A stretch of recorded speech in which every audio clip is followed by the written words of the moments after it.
LA to Vegas, I was talking to Claude, and I was like, well, actually, it had to do with the passport agency people that were helping, who are we did have our first call with them, and I'm sure they're very nice people, but they none of them are anywhere near what we do, right? With AutoHotkey, they're just starting to learn it and understand what it even does. So I figured hotkeys and hot strings for the most part are what they're going to do.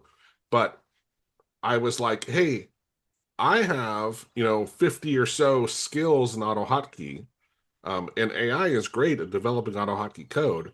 But I think for me, because of the skills I've created under Claude, in VS Code and Claude Code, I get much more reliable output from AI by my skills and agents in the MCP server. And so I was having a discussion with Claude, asking, how can we use ASM, our editor, and use our skills, like include our skills, and also because technically, if you guys remember, like what was that, like 3 months ago, 4 months ago, the Claude was Anthropic was banned, from the federal government for doing business with them, right? And he said right now they still can technically use it, but it'd obviously be better if it was independent of your AI, tool that you're using. So I asked Claude, I said, I want to use OpenRouter, to go through OpenRouter with the API calls. This way, we're independent of whatever AI we're using. And how can we make our editor where people can use the skills we've created, right, to help people who don't know what they're doing. So it was really interesting because it just reminded me, basically all of your skills for the most part are really just a prompt with like their directions on how to do stuff, right? So Irfan's been working on this the last couple of days of, in ASM, we're going to start off with, hey, here's what people type. Like you have a little chat bot almost to say, this is what I'm trying to do. We will, when you hit go, it's going to take your chat, send it to AI, to whatever AI tool model you've specified from OpenRouter, and list, just like Claude code, right? This is what they're doing behind the scenes. Take the descriptions of the skills and so the name and description, and say, hey, this is what they're trying to do. Do any of these things sound like they're going to help build that?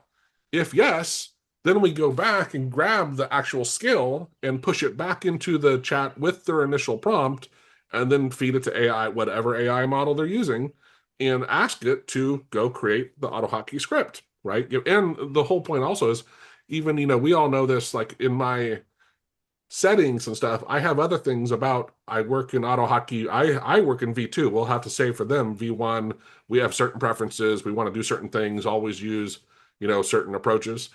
All of that can all be faked, like, so from our editor. So we'll be able to make in our tool an interface where people can easily leverage all the skills, and even we will create our MCP probably and have it where it can actually start and launch the scripts, and write them to your. Now, we're not going to try to replace VS Code in the sense it's going across all your different files and showing you the edits and all that stuff, because again, these people aren't going to want that kind of stuff, right? And I had a call with Ryan Wells yesterday, and we were chatting. He showed me this elaborate tool he created, and I'm like, "That's really interesting." I said, what's driving that? Like, how are you running it?" And he's like, "Oh, I have no idea." And it made me laugh because I'm like, Connie, it was the same. I'm like, yeah, I don't look at the code, right? I'm just like, just go do it, and if it works, I don't care, right? Just to get it work. So it was really interesting to just think through how Claude Code is doing their secret sauce as far as I'm concerned. But it's not rocket science, right? So I think we can get a lot of the benefits of using Claude Code pushed into ASM, which I never would have thought of before. But just from talking to Claude on the drive home, it's going, "You absolutely, you can do this stuff," and it just basically reminded me of what they're actually doing. And again, it's not rocket science, right? So um, and what I love is also, again, you're not paying for the monthly, bill for any sort of AI service. You're paying per token. So of course you can use a lot of tokens, but you can switch between any model you want, right? We may lock that down for them because I don't think they're going to understand the different models of which ones you should switch to and what. But I still thought it was a really, really interesting idea. And it allows us to share all those skills and hooks. Can we do a hook? Yeah, I guess we can. We can watch for certain stuff, right, when things happen, in the agents. And then we can replicate a lot of that. It's not, brain surgery. Just hooking them together. Yeah, Why are you restrict? Why are you using V1? they are using V1. Well, Yeah, but I'm trying you're teaching them on AutoHotkey. that I that's what Why? that's That's what what they want. Okay. that's what they have repeatedly said. And I even said, and I wasn't trying to put the main, them in a bad place, but I'm like, hey, I mentioned the guy, if you want to give me your V1 scripts, if they're really complicated, because I have all these skills, I will convert them to V2 for you and feed them back to you. That way you guys don't have any work, just because I don't want to even teach V1, and V2 is really the right way overall. And he's like, no, all the code we develop has to be done in-house. And I'm like, and like I said, we were on live in the call with the other people, so I didn't want to, you know, argue why you really should be using V2. So I just said, fine, and I'll come back later with a different approach on how to maybe get them to convert. Having said that, and that was where Irfan, when we were talking to them, again, these people, most of them haven't even written any AutoHotkey code. They have been given scripts from other people that wrote them for them, and they're running them, and they kind of understand text expansion and probably a hotkey. But I don't think anyone on the call had actually written any AutoHotkey code.